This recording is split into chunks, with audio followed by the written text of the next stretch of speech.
Hello Scorpio, Sun, Moon, Rising, and Venus signs. Kamusta kayo? Sana po nasa mabuti kayong kalagayan. Welcome back po sa Star Tarot. At kung bago kayo rito, welcome din po kayo. Please subscribe, like, share my videos, and leave me a comment kung nakaresonate kayo. So, we have the Knight of Wands. Ayan. So, si Knight of Wands, this is fast-moving energy. Sa mga hampa ni Knight of Swords, this is also a fast-moving energy. So, maaring marami kayong gagawin sa ngayon, ano, at magmamadali, no? Maaring merong pagrarush na gagawin ang iba sa inyo rito, no, Scorpio. So, this could be seizing an opportunity. Maaring may oportunidad dito and you are going to seize that moment, no, para magawa ninyo, no, or matake advantage ninyo kung ano man ang oportunidad na to. So, po pwedeng ganun, mabilisan, no, ang po pwedeng maging kaganapan dito sa sitwasyon na ito. And also, po pwedeng may mga changes na paparating, may mga opportunities kayo na you are going to take advantage of, and may mga changes, no, na mangyayari. Po pwedeng yung mga changes na to, yung gustong-gusto ninyong gawin matagal na at ngayon yun lang may isa sa katuparan, or po pwedeng yung changes na to is caused by this opportunity. So, maaaring kung ano man itong opportunity that you are going to take advantage of around this time, po pwedeng ito yung magkokos, no, ng ano, maaaring ito yung magkokos ng pagbabago, you know, sa ilang parte ng buhay ninyo. So, pwedeng ganon. And with the Queen of Wands, ang maganda rito kay Queen of Wands, kasi kung ano yung iniisip niya, gagawin niya. You know, gagawin niya. She's not going to allow anything or anyone to get in her way. Kaya kung ano man dito yung maiisip siguro ninyo sa ngayon, kung ano yung pinaplano ninyo, ano yung idea ninyo, gagawin mo ang lahat para ito talaga ay mangyari. Gagawin mo ang lahat para ito ay matupad, no? Kaya siguro ngayon, you are going to be very excited about this opportunity, or kung ano man ang idea ninyo, magiging excited ka. Kaya magmamadali kang gawin ito. Simulan agad ito para na ma-achieve mo agad kung ano man yung gusto mo ditong ma-achieve, no? So, pwedeng ganun ang ganap dito. Kaya, good for you. So, maraming salamat for subscribing, and if you haven't subscribed yet, subscribe na kayo. And also, maraming salamat din for not skipping the ads. Malaking bagay po yan sa akin. And also, please click the join button sa baba ng video kung gusto po ninyo na mag-join sa membership. So, manifesting and doing. Ayan, so maganda to. Kasi kung ano man yung minamanifest ninyo, you are definitely going to work on it. Talagang gagawan mo to ng paraan. Gagawin mo ang lahat. 'Di ba? Para mangyari ito at makita mo sa inyong realidad, no? So, hindi lang na ini-envision mo siya, hindi lang na ini-imagine mo siya, 'di ba? But you are definitely going to take action, no, towards this. As in, sisimulan mo nang gawin ang mga bagay-bagay dito. Okay? So, what else? We have fearless expression. This is a reminder para sa inyo, Scorpio, na put your thoughts and feelings into words. Okay? Put your thoughts and feelings into words. So, aanuhin ninyo ito, Scorpio.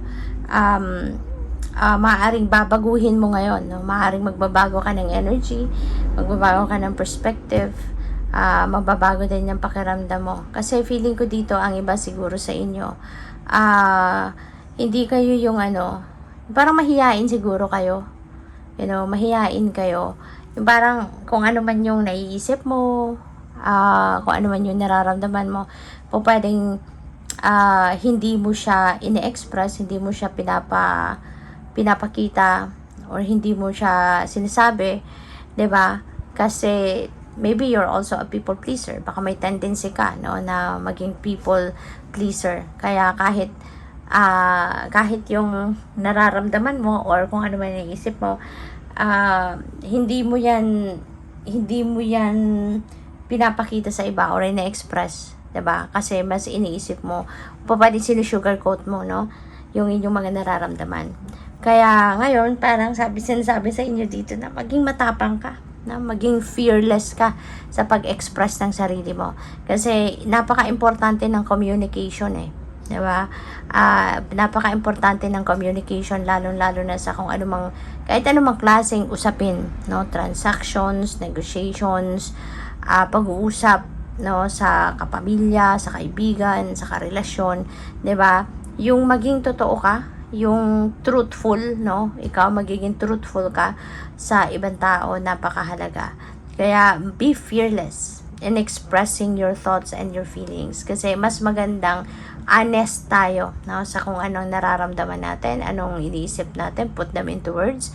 Mas magandang honest tayo, sa sarili natin at sa ibang tao, okay, para na mas magkaintindihan agad, 'di ba? Yung ganon. So what else? We have external validation. So you don't need this, Scorpio. Hindi mo kailangan ito Hindi mo ito kailangan sa buhay mo. Alam mo kung bakit? Kasi ikaw ang mas nakakakilala sa sarili mo. 'Di ba? Hindi ang ibang tao. Hindi yung ibang tao yung magsasabi sa iyo na, "Oh, magaling ka. Nag-excel ka dito, ganyan, kaya mo yan," or whatever. Hindi mo na kailangan yun Kasi ikaw ang mas nakakakilala sa sarili mo. You know pretty much who you are. You know kung ano yung mga capabilities mo, ano mga kaya mong gawin, ano mga talento mo, ano mga skills mo, mga gifts mo. Ikaw ang mas nakakaalam kung sino ka, kung ano ang meron ka, ano mga capabilities mo. Kaya you don't need other people to tell you what to do. You don't need other people to tell you na magaling ka, kasi alam mo yan sa sarili mo. Okay? Kaya you don't need the approval of other people. Kung ano yung sa tingin mo, kung anong naiisip mo, ano sa tingin mo yung tama at dapat, kaya mong gawin, then go for it. 'Di ba? Wag ka mag-antay na mayroong magsasabi sa iyo na ibang tao na, sige, kaya mo yan, gawin mo yan. 'Di ba? Yung ganon. So, kasi alam mo yan. Alam mo kung anong kakayanan mo. So, we have moved beyond intention to belief. Ayan. So, feeling ko dito, kung ano yung mga intentions mo, ambitions mo, kung ano yung mga plinano mo para sa sarili mo, na gusto mong gawin at a certain period of time, para ngayon, this is the time that you're going to make a move. No? Ngayon, maaring gagawa ka na ng steps para na matupad mo to, na mangyari ito. Gagawa ka na ng steps para mag-come to fruition kung ano man ang mga pinaplano mong ito. So, it feels like to me that your intentions and ambitions are going to be ang tawag dito, yung masisimulan mo ng gawin yan, no, sa ngayon at tuparin. So, good luck. Thank you for watching Love and Light. Namaste.